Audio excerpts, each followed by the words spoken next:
तो hi everyone, कैसे हैं आप सभी। Guys, the very very good news coming in from NICL. भाई एनआईसीएल एओ का नोटिफिकेशन आउट हो चुका है। बोथ जर्नलिस्ट एंड स्पेशलिस्ट का पूरा नोटिफिकेशन आज आउट हो चुका है। भाई बहुत बेहतरीन नोटिफिकेशन आया और वैकेंसी भी ठीक ठाक आई है।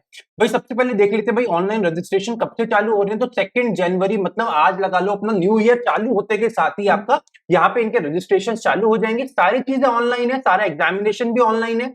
इनके एग्जामिनेशन 2 फेजेस में होता है। पहला आपका होगा प्रीलिम्स का एग्जाम, फिर उसको आप पास करेंगे तब आपका होगा मेंस का एग्जाम। ठीक है, यहां तक हमारी बात हो गई।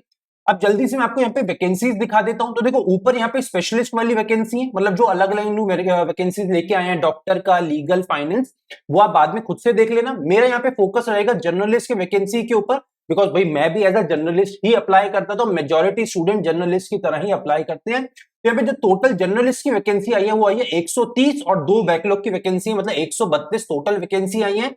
अगर जनरल कैटेगरी की बात करें तो 68 वैकेंसी है। बाकी आप देखो पूरा आपके सामने सारी चीजें हैं।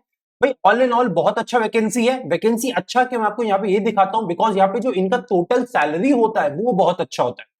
देखो यहाँ पे नीचे आ जाओ।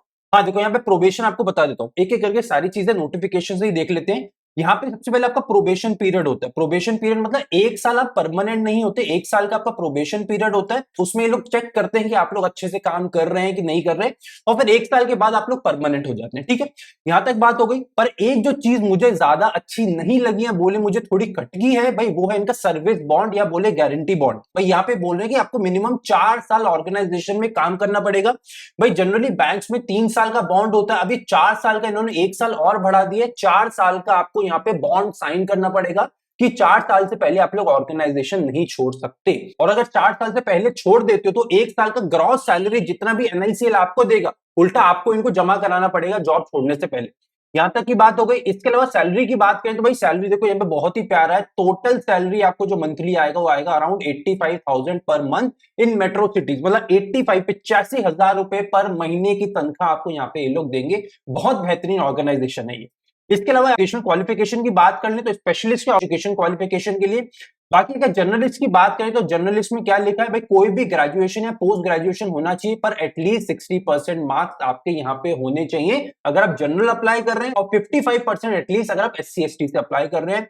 इसके अलावा नीचे आ जाए, हाँ एज की बात कर लेते हैं तो भाई यहाँ पे मिनिमम एज है आपका 21 साल 21 ईयर्स, और ये एज ऑन 1 दिसंबर 2023, मतलब 1 दिसंबर 2023 पे आपकी कम से कम उम्र 21 साल की होनी चाहिए और मैक्सिमम आपकी उम्र 30 साल की होनी चाहिए। मतलब कहने का मतलब यहाँ पे ये है कि भाई आपकी जो डेट ऑफ बर्थ है वो 2 दिसंबर 1993 से पुरानी नहीं होनी चाहिए और 1 दिसंबर 2002 से नई नहीं होनी चाहिए। भाई ये थोड़ा इंक्लूसिव है। भाई यहां तक हमारी बात हो गई। और इस फॉर्म की फीस कितनी है अगर वो देखें तो भाई यहाँ पे नीचे भाई फॉर्म का फीस में थोड़ा ज्यादा लगा। भाई यहाँ पे फॉर्म का फीस इन्होंने रखा है 1,000 रुपए, जो मुझे थोड़ा सा ज्यादा लगा।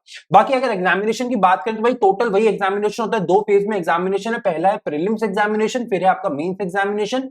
फॉर्म ऑफ एग्जामिनेशन जो पैटर्न एग्जामिनेशन का बिल्कुल बैंक एग्जाम जैसा ही है। भाई पहला जो प्रीलिम्स आएगा उसमें 3 सेक्शन है, इंग्लिश, क्वांट, रीजनिंग। तीनों ही 20-20 मिनट के लिए खुलते हैं। एक 100 नंबर का पूरा पेपर आता है, 1 घंटे का पेपर होगा आपका।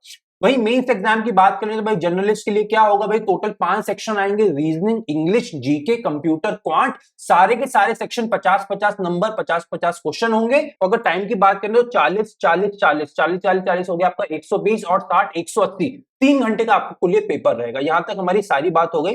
भाई मेंस एग्जामिनेशन में एक और यहाँ पे सेक्शन इंक्लूडेड है भाई, वो है आपका डिस्क्रिप्टिव टेस्ट। भाई डिस्क्रिप्शन का एग्जामिनेशन भी यहाँ पे होगा, जो टोटल आपका 30 मिनट का होगा 30 मार्क के लिए, जहां पे एक ऐसे पूछा जाएगा 10 मार्क का, एक प्रीसी पूछा जाएगा 10 मार्क का, और एक कॉम्प्रिहेंशन दिया जाएगा 10 मार्क का। ठीक है, अब प्रीसी क्या होता है, अगर इसमें आपको डाउट है तो नीचे कमेंट कर देना। एक पूरा आपको मतलब फॉर्मेट में दे दूंगा, किस फॉर्मेट में यहाँ पे प्रीसी आपको देना है, इसकी प्रिपरेशन आपको कैसे करनी है। ठीक है, इसके अलावा जैसे ही आप मेंस एग्जामिनेशन दे देंगे, मेंस एग्जाम का रिजल्ट आएगा, वो रिजल्ट अगर आप पार कर जाते हैं, मेंस एग्जामिनेशन कट ऑफ पार कर जाते हैं, तो उसके बाद candidates will be shortlisted for interview. इसके बाद आपका इंटरव्यू होगा। ठीक है, और इंटरव्यू में अकेले मेंस एग्जामिनेशन के आपका स्कोर काउंट करा जाएगा, प्रीलिम्स का स्कोर काउंट नहीं करा जाएगा। मतलब ऑल इन ऑल देखा जाए तो वैकेंसी बहुत अच्छी है। आई थिंक कि आपको भरना चाहिए, बिकॉज बहुत सालों में कभी कभी आ रही है, और बहुत अच्छा। भाई 85,000 रुपए का आपको यहाँ पे सैलरी पैकेज मिल रहा है, जो सबसे अच्छा है। एक जो चीज मुझे अच्छी नहीं लगी भाई वो है इनका 1,000 रुपए फॉर्म का फीस। बाकी ये पूरी वैकेंसी बहुत अच्छी है, आपको ये फॉर्म भरना चाहिए। स्टिल अगर आपको कोई भी डाउट रहता है इस वैकेंसी को लेके तो आप लोग नीचे कमेंट करके मुझसे पूछ सकते हैं। इसके अलावा कोई भी आपको छोटा डाउट है नीचे कमेंट कर दीजिए,